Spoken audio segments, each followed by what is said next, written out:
Today, I'm going to share 3 totally bizarre missing person stories. But before we get into those stories, if you're a fan of the strange, dark, and mysterious delivered in story format, then you've come to the right place. So if that's of interest to you, please offer the like button. Also, subscribe to our channel and turn on all notifications so you don't miss our new uploads. Okay, let's get into today's stories.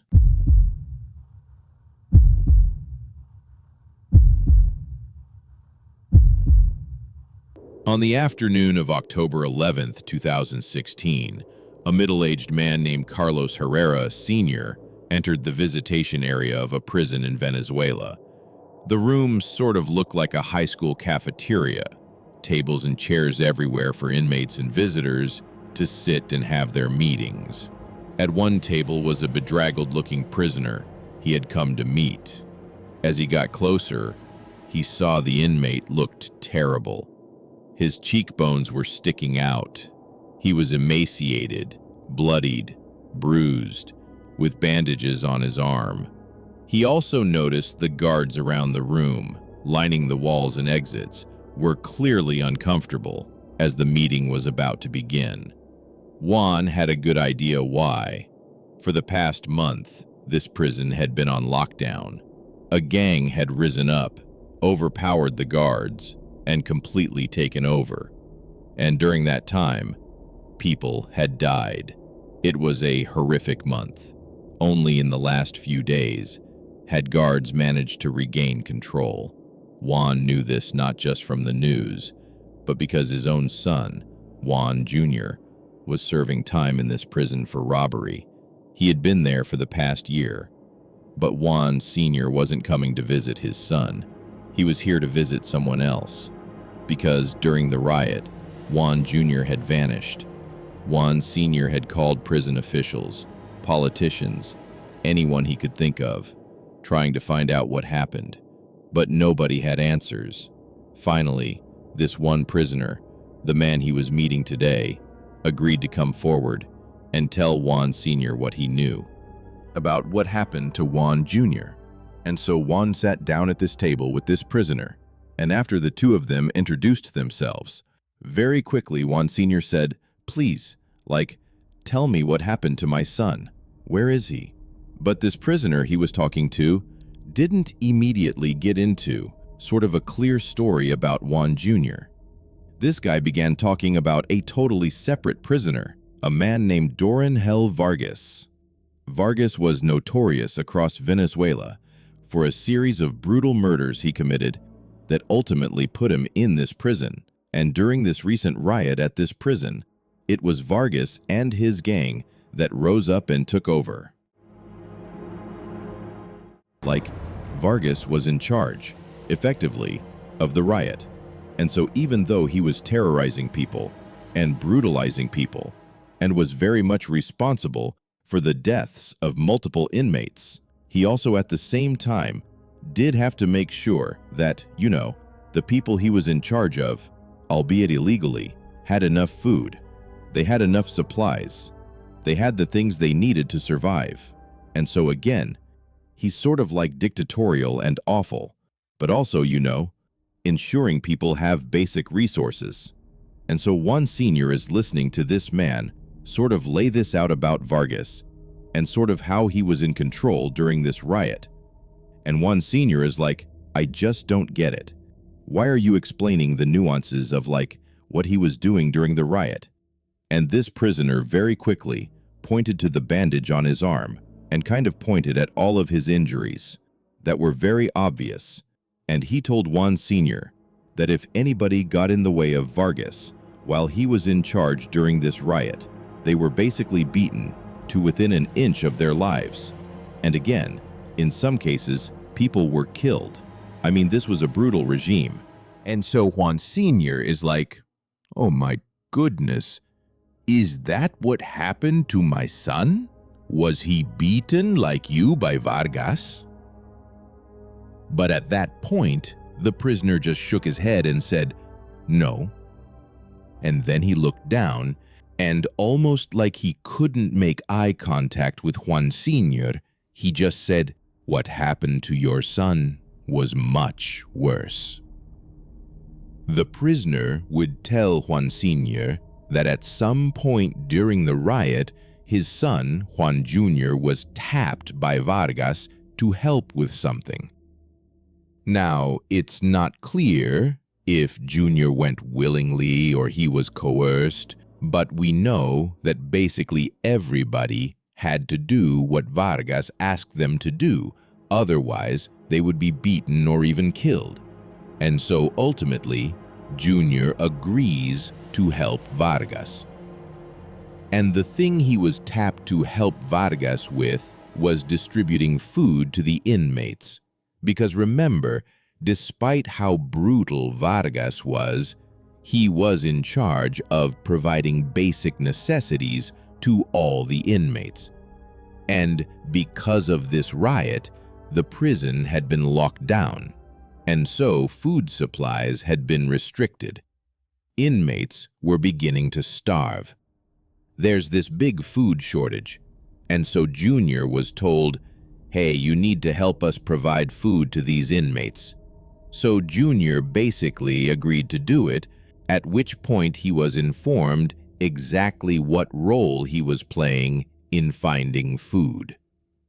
Instead of going out and looking for this food, Junior was the food. Vargas and his gang cornered Junior, beat him to death, butchered his body, and then literally fed him to the inmates. That's what happened to Juan's son. After hearing this horrific story, Juan Sr. was destroyed. And one of the first things he did was go public and hold this big press conference to tell the world about what happened to his son. But despite there being many eyewitness accounts, ultimately the Venezuelan government denied the cannibalism, and nobody was ever held accountable. Duran Hel Vargas remains incarcerated, and he's never been charged with any crimes connected to Junior's disappearance.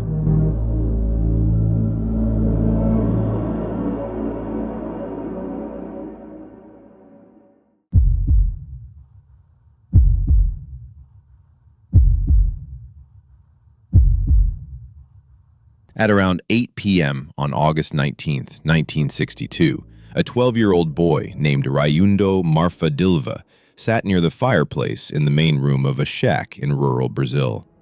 Raimundo lived in the shack with his father, Revelino, as well as his two younger brothers, who were fast asleep in their beds. Inside of this main room, only a few feet away, Raimundo and his family were very, very poor. I mean, the shack was very small. It was only composed of 2 rooms, the main room he was in right now, and also the kitchen, which was connected by a single door, and they were truly like out in the middle of nowhere in Brazil. They had no electricity, basically no money. I mean, they really had almost nothing. And so that night, as Raimundo sat by the fire, just kind of quiet, there wasn't really much else to do here, his father, Revelino, came into the room from the kitchen, and he sat down next to him. And the two just sat there quietly, periodically poking at the fire with a stick, and just sitting there, enjoying the silence, doing their best not to wake up the 2 younger brothers. And as these 2 were sitting there, suddenly Raimundo heard a strange sound, coming from the kitchen. And so he turned his attention, and he looked into the dark kitchen, and he saw this dark figure on all 4s, quickly kind of maneuvering across the ground, out of sight. And immediately Raimundo is terrified. He has no idea what this is, and so instinctively he turns to his dad. And his dad is also staring at the kitchen, wide-eyed, clearly having seen the same thing. And then before Raimundo could do anything, his dad jumped up and slammed the door shut, separating them from the kitchen, and locked it. And at that point, the 2 younger brothers, they've woken up, and all 4 of them were looking at each other like, "What's going on?" And Raimundo, he says to his dad, What was that? Now, it was clear that Revelino was very unsettled by whatever this was. I mean, they didn't have pets. There was no other people inside of their shack. Like, there shouldn't be anything alive inside of the shack beyond them. So he doesn't know what it is. He's scared. But he tells his boys, it's okay. It's all right. I don't know what that is, but let's just stay here. We're safe. The door is locked. We're all here. We're safe. And so the boys, they all just kind of trusted their dad. Everybody hunkered down together and sat there quietly waiting to see if they'd hear anything else. For a little while, they heard nothing, no more sounds from the kitchen. But eventually, Revelino and his sons began to hear voices coming from outside the shack. At first, they couldn't really tell what the voices were saying. They were kind of garbled, but eventually, they all began to hear the same thing. Whoever was out there, or whatever was out there, was talking about Revelino specifically. They could hear his name, and they were saying, if Revelino comes out here, we're going to kill him. The moment the boys realized someone was threatening to harm their dad, they panicked. Dad, what do we do? Revelino heard it too, but he told his sons, it's okay. I don't know what's going on out there, but clearly somebody is playing a cruel joke on us. This has to be a prank. It can't be real. So he told his sons they would stay put. We're safe. The door is locked. We wait until the sun comes up, and then we'll figure out who did this. And so they did. Revelino and his sons stayed in that room, barely sleeping, all the way until 6 a.m. when the sun came up again. By then, the voices had stopped. No more sounds from the kitchen. It felt like whatever it was had passed. Revelino told his sons to stay put. He was going to go out there and investigate. Be careful out there, Dad, they said. He walked to the door that led to the kitchen. He unlocked it, opened it up. Rayundo craned his neck, trying to see into the kitchen. Even with the light coming in, he couldn't see anything moving. Revelino said, okay, boys, stay here. And then Revelino goes out into the kitchen and shuts the door behind him. And while he's out there, Rayundo and his brothers, they're all listening anxiously, making sure their dad's not in trouble. But they just hear the sound of their dad clearly walking around the kitchen. There's no commotion, there's nothing. Then a couple of minutes later, Revelino comes back into the main room where the boys are. He's got a knife in hand, but he tells them, it's okay, I got this from the kitchen just in case. There's nothing out here. I'm now gonna go outside and just make sure nobody's outside the hut, okay? So again, stay put, I'll be right back. And so again, the boys, they're looking at their dad like, okay, we'll see you soon. Revelino walked out again into the kitchen, he shut the door behind him, and then the boys heard the sound of the door that led outside open up. And then, presumably, Revelino went outside. And that was the last time the boys ever spoke to their father.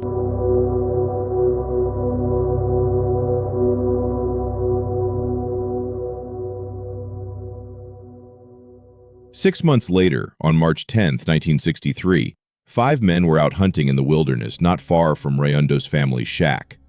And at some point, they came across this huge boulder, and this boulder had a big crevice in it, like a big gap in the rock. And one of the hunters happened to walk past it and looked into this crevice, and they found a skeleton. And that skeleton belonged to Revelino, Rayundo's father. But that was not the end of the story. Far from it. So on the day that Revelino stepped out the front door and was never heard from again, Rayundo and his brothers had been instructed by their dad to stay put while Revelino went out looking around. But Rayundo felt really nervous after his dad stepped out the front door and had presumably gone outside. So he defied his father. He opened up the door that led to the kitchen, and as soon as he did, he looked toward the door that led outside and he saw it was wide open, and he saw his dad stepping into this huge cloud of yellow smoke.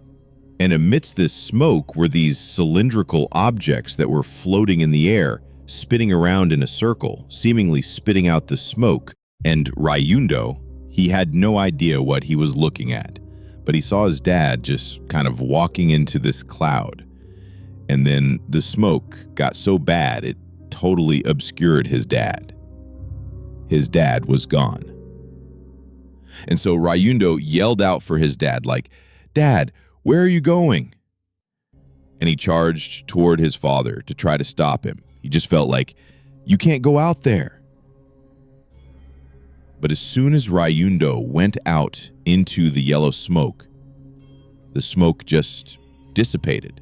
The cylinders disappeared. And as soon as it was all gone, his dad was gone too. Rayundo sprinted around his house, calling out for his dad, looking everywhere, but there was no sign of him.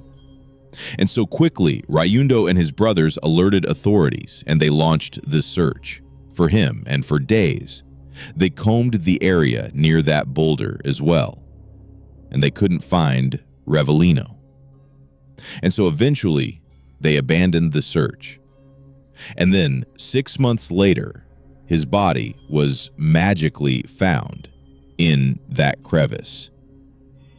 To this day, nobody knows what actually happened to Revelino and how he wound up inside of that rock crevice.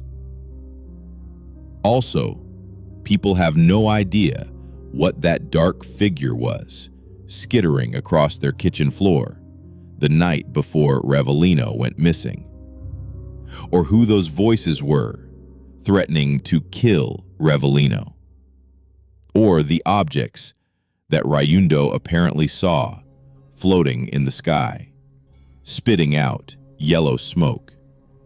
Nobody has any idea what any of that stuff is. All we know is Revelino disappeared, and 6 months later turned up dead in that crevice.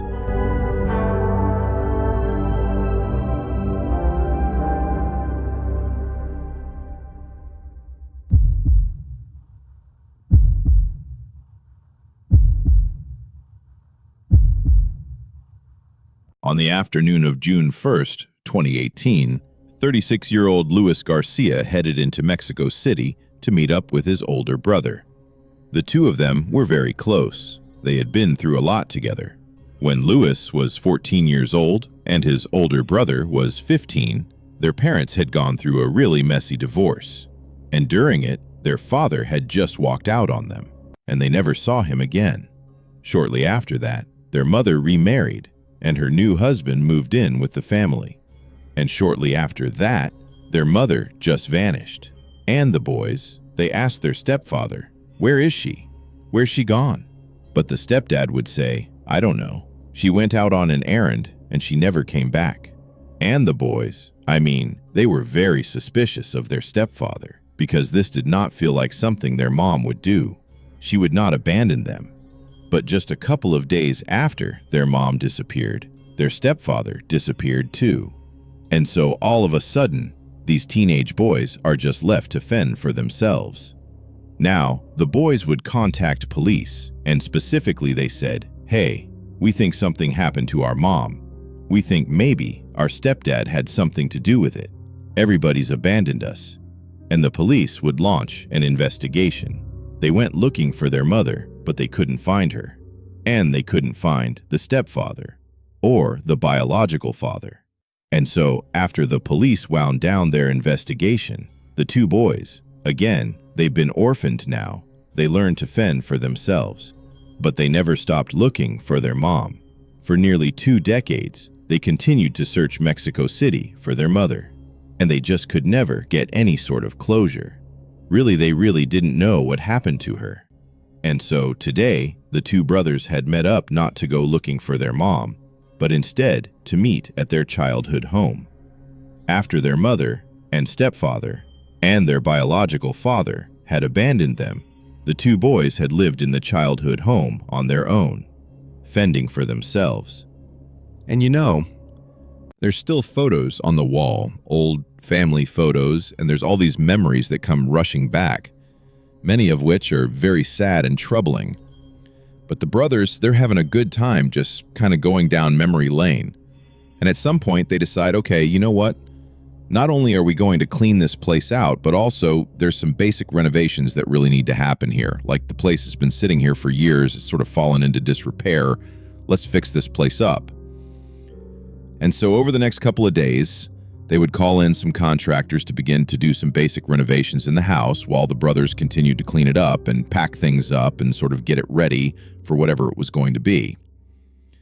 And on one particular day, when a group of contractors were working in the master bedroom, the brothers were in the living room doing their own thing when they heard a big commotion coming from the master suite. One of the contractors began yelling for the brothers to get in here and look at what he had found. The two brothers, they got up, they bolt into the master suite, and they look at something that was just sitting on the ground. And at first, they didn't even know what they were looking at.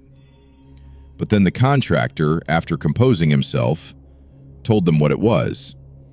And suddenly, the boys understood what had happened to their mother. It would turn out the brothers were right. Their mother had not simply gone out and abandoned her sons. Instead, on the day their mother left and never came back again, somehow or another, she was bound and gagged and stuffed inside the wall of their family home. And we know this because when that contractor, 2 decades later, was doing renovations for the brothers inside that home, his sledgehammer went into the wall in the master suite. And when he pulled it out again, a white object came tumbling out of the wall. And that object was their mother's skull. And after pulling apart the wall and looking inside, they would find the rest of her skeleton clearly bound and gagged. And then, perhaps most disturbingly of all, in the wall they would also find all these scratch marks, suggesting she was alive when she was put in there. Which means she was in there desperately trying to get the attention of her sons to save her, but nobody could hear her. Following this horrific discovery, the two brothers went to police in Mexico City and told them what happened. And the police would come to the house. They would look all over the place and try to figure out what happened to their mother, who killed her. But they couldn't solve it. Now, the police always did suspect that the stepfather very likely had some level of involvement here, just given the fact that he himself went missing a couple of days after the mother did. But they could never locate him. And very likely they never will, because today he'd be well over 90 years old, and is very likely already dead.